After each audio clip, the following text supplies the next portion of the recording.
Hello, my lovelies, and welcome back to Lilly Loves Tarot. I do appreciate you. Welcome back to the channel. I hope all of us are doing well. Let's get a big hug because we all need encouragement, inspiration, and manifestation. Yes, manifestation. Manifest, my lovelies, exactly what you want. And continue to stay encouraged on your journey and on your destination. Today, we are going to take a look at Lily's Gems. That's right, because I have what? I got time today. We're going to talk about it. These are some of the common themes that I am finding in tarot readings, and I am hoping that these themes will help someone who is listening. If you are going through a struggle, maybe you have hit a wall, maybe you are at an impasse, and you just don't know what to do. Maybe one of these scenarios can help you out and give you some insight and clarification into helping you in making your decision. All of these messages are reflections of what I have pulled in tarot readings. So, my lovelies, I hope you are living, loving, and learning, and let's delve in. One of the common themes, as there are many, is the theme of disappearing acts, gaslighting, third parties, deception. You would be surprised. Literally, there have been times when I've done readings and the energy has jumped off of my table. It is so vivid and clear. And these energies, of course, can be very devastating to the person that it is affecting, especially when the connection is unbalanced and where deception has taken root. So I want to talk about disappearing acts, better yet known today as ghosting. How does it happen? Why does it happen? You've probably all heard the term ghosting, disappearing acts, the person just vanished into thin air. I was dating someone, we were having a great time, and all of a sudden, I got blocked. I got blocked on their social media, they blocked me from their phone, and they literally disappeared. But did they really? That's the question. You see, what I find a lot of times is that some of us are in pursuit and we are on a mission. And that is fine because you know your assignment.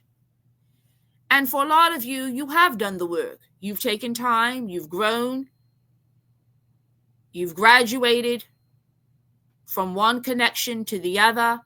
You've learned your lessons from the past. But sometimes what creeps up is desperation.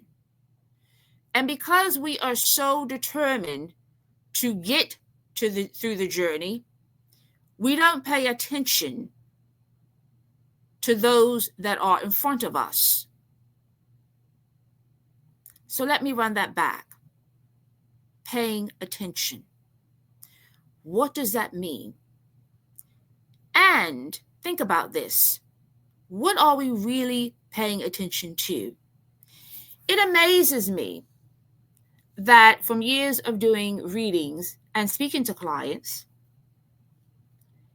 and associates, I find out that a lot of people actually have no idea who they're involved with. They may know where the person lives. They may know the make and model of their vehicle. They may even know the assets that they have in their portfolio. But when it really comes to character, most people are amiss. They really have no idea who they're dealing with. I've always heard people say to me, well, this person has A, B, C, D, and E. And they may have. And you may have done your investigations and they checked out. But did they really? Because one of the things that I will tell you is that you will never know everything about anyone. And for those that are walking amongst us who live vicariously to deceive, to trick and treat, you will constantly, and I mean constantly, be on the chase to find out the truth. These seasoned players have been doing this a long time. They are not neophytes. They are seasoned. And their main objective is to unarm your defenses by any means necessary. So they know what your checklist is. They know. They know what is going to make them an attractive partner. So let's talk about some of the traits, shall we? A lot of times, and I'm not stating that these are not things that you shouldn't want in a mate. I'm not stating that. But I want to get very clear on the fact that I feel a lot of times we are not paying attention to the cracks.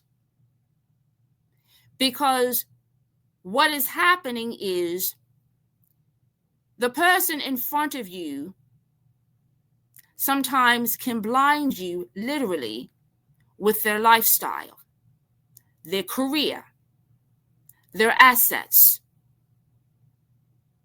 So they can distract you from what is really going on. So let's talk about it. You know what's important to you. You know what your negotiables are and what your non-negotiables are. What is success to you? For most people, regardless of gender, believe it or not, it is financial security. Everybody wants that. Health.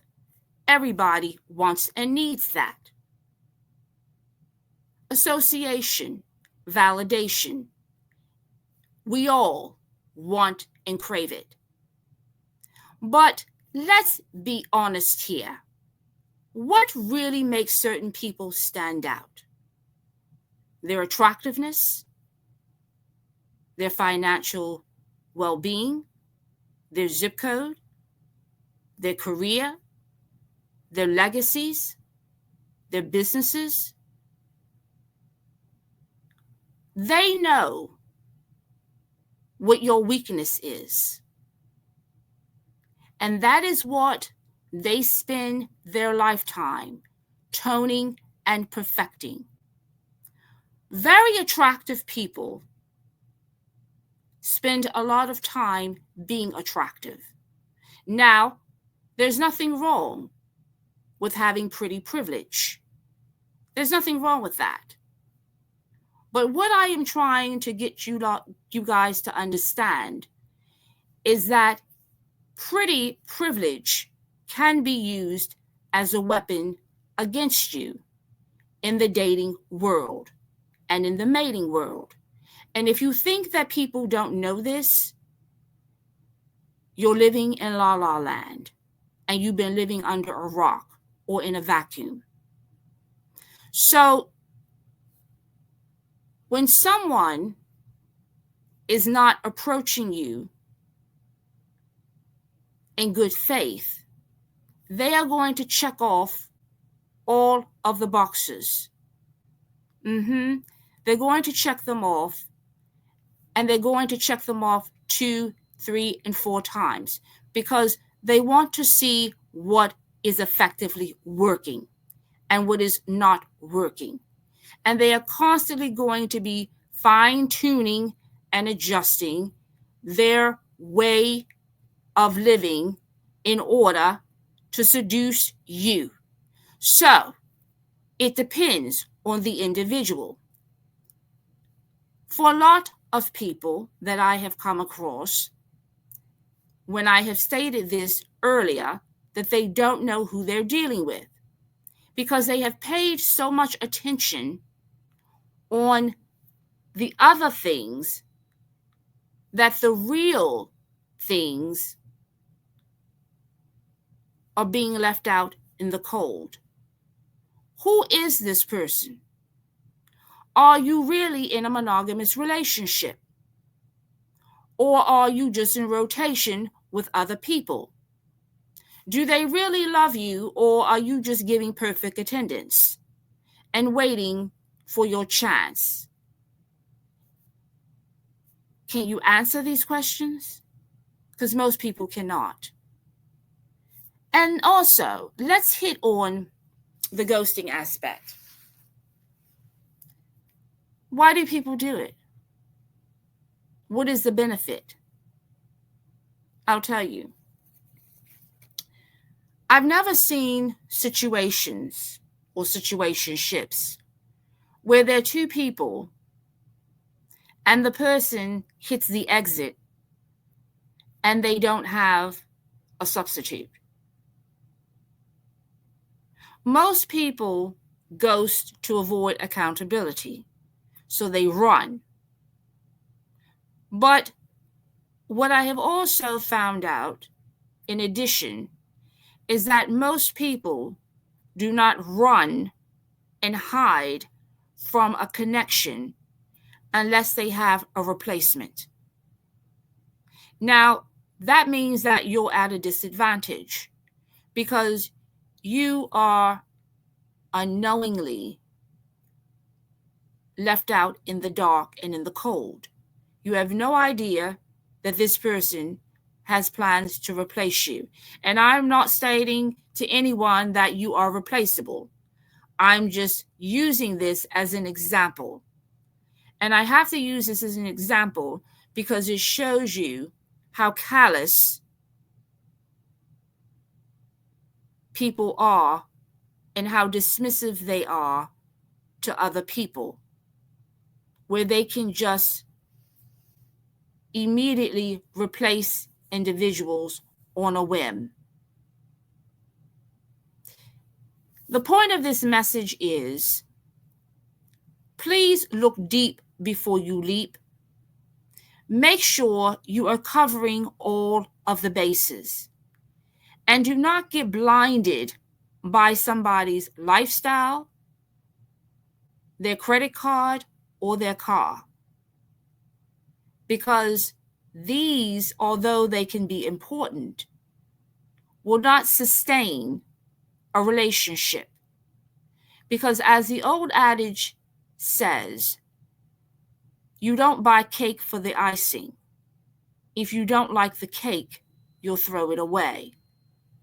So I just want to let this resonate for some of you, that instead of playing defense in relationships, play offense. Know who you're dealing with. Because I'm telling you,